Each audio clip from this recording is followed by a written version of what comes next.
Halo semuanya, saya Fahmida Seftanafisa Rokmana, mahasiswi S1 dari Pendidikan Masyarakat di Universitas Negeri Jakarta. Video ini merupakan hasil proyek Photo Voice dalam mata kuliah Pendidikan Sepanjang Hayat. Saya melakukan observasi di tempat tinggal saya, yaitu pemukiman Durian 6. Tema yang saya angkat adalah Sustainability Living atau gaya hidup yang berkelanjutan. Lewat foto dan refleksi, saya ingin menunjukkan bagaimana warga di sekitar tempat saya menghadapi tantangan dalam menjaga kebersihan dan mengelola sampah, serta bagaimana hal kecil bisa menjadi langkah perubahan.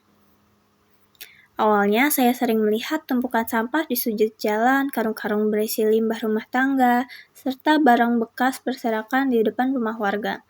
Dari situ saya mulai bertanya-tanya, mengapa kondisi ini terjadi? Apakah warga sudah tahu dampak kebiasaan dari membuang sampah sembarangan? Dan bagaimana cara sederhana untuk memperbaikinya? Pertanyaan-pertanyaan ini mendorong saya untuk memotret realitas di sekitar, lalu menafsirkan maknanya dari sudut pandang pendidikan masyarakat dan berkelanjutan. Foto pertama menunjukkan tumpukan karung sampah dan barang bekas di sudut gang. Tempat ini sering dijadikan lokasi pembuangan sementara karena belum ada tong sampah permanen. Akibatnya, limbah berserakan, menimbulkan bau tidak sedap, dan mengotori saluran air di sekitar rumah. Selain mencemari lingkungan, kondisi ini juga berpotensi menjadi sumber penyakit. Foto kedua ini memperlihatkan tumpukan peti kayu bekas dan sampah plastik di depan rumah warga. Padahal, peti kayu ini masih bisa dimanfaatkan ulang menjadi pot tanaman, meja sederhana, atau wadah kompos. Namun sayangnya, kurangnya kesadaran dan keterampilan pengelolaan membuat potensi itu belum tergali. Dua foto ini menjadi cerminan bahwa masih ada jarak antara pengetahuan dan praktik berkelanjutan di tingkat rumah tangga. Dari hasil observasi, saya memahami bahwa masalah lingkungan seperti ini tidak semata-mata karena tidak ketidaktahuan, tetapi juga karena kurangnya dukungan sistematik. Tidak adanya fasilitas pengelolaan sampah, minimnya edukasi lingkungan, dan kebiasaan turun-temurun yang membuat warga kesulitan berubah. Dalam konsep lifelong learning atau pendidikan panjang hayat, masyarakat seharusnya terus belajar dari pengalaman sehari-hari. Setiap interaksi dengan lingkungan adalah proses belajar tentang tanggung jawab, kebersamaan, dan kesadaran ekologis.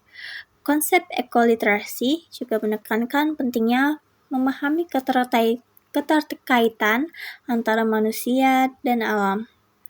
Bahwa setiap tindakan kecil seperti membuang sampah, menghemat air, atau menanam pohon mempunyai dampak terhadap kelanjutan bumi. Jadi, berkelanjutan tidak hanya soal teknologi hijau, tetapi juga tentang perilaku, nilai, dan kebiasaan yang kita bangun setiap hari. Dari pemahaman itu, saya mencoba membayangkan solusi yang bisa diterapkan secara sederhana di lingkungan saya. Salah satu ide yang muncul adalah membuat pojok hijau warga. Sebuah sudut kecil di daerah kosong yang berfungsi sebagai tempat pengumpulan dan daur ulang barang bekas. Barang-barang seperti peti kayu, botol plastik, dan kaleng bisa diolah kembali menjadi pot tanaman, rak, atau hiasan tanaman. Selain memperindah, kegiatan ini juga bisa menjadi sarana positive education sesuai konsep PERMA.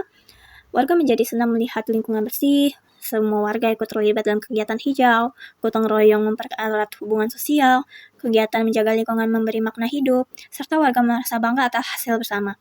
Dengan begitu, keberkelanjutan tidak hanya berhenti pada wacana, tapi menjadi gaya hidup dan sumber kebahagiaan. Dari proses ini saya belajar bahwa sustainability living tidak bisa terjadi secara instan. Ia membutuhkan kesadaran, pembelajaran terus-menerus, dan komitmen bersama. Yang paling mengejutkan bagi saya adalah menyadari bahwa perubahan besar bisa dimulai dari tindakan kecil, seperti memilah sampah, menanam satu tanaman, atau mengingatkan tetangga bahwa tidak membuang sampah sembarangan. Saya sendiri mulai menerapkan kebiasaan baru, seperti membawa kantong belanja sendiri, mengurangi plastik sekali pakai, dan membuat kompos sederhana di rumah. Karena bagi saya, belajar menjaga lingkungan adalah bentuk nyata dari pendidikan sepanjang hayat. Terima kasih sudah menonton video ini. Semoga cerita kecil dari pemukiman Durian 6 bisa menjadi inspirasi untuk memulai perubahan di lingkungan masing-masing. Mari kita jadikan konsep keberkelanjutan ini bukan hanya sekedar konsep, tetapi cara kita hidup secara sehari-hari. Karena masa depan bumi ada di tangan kita.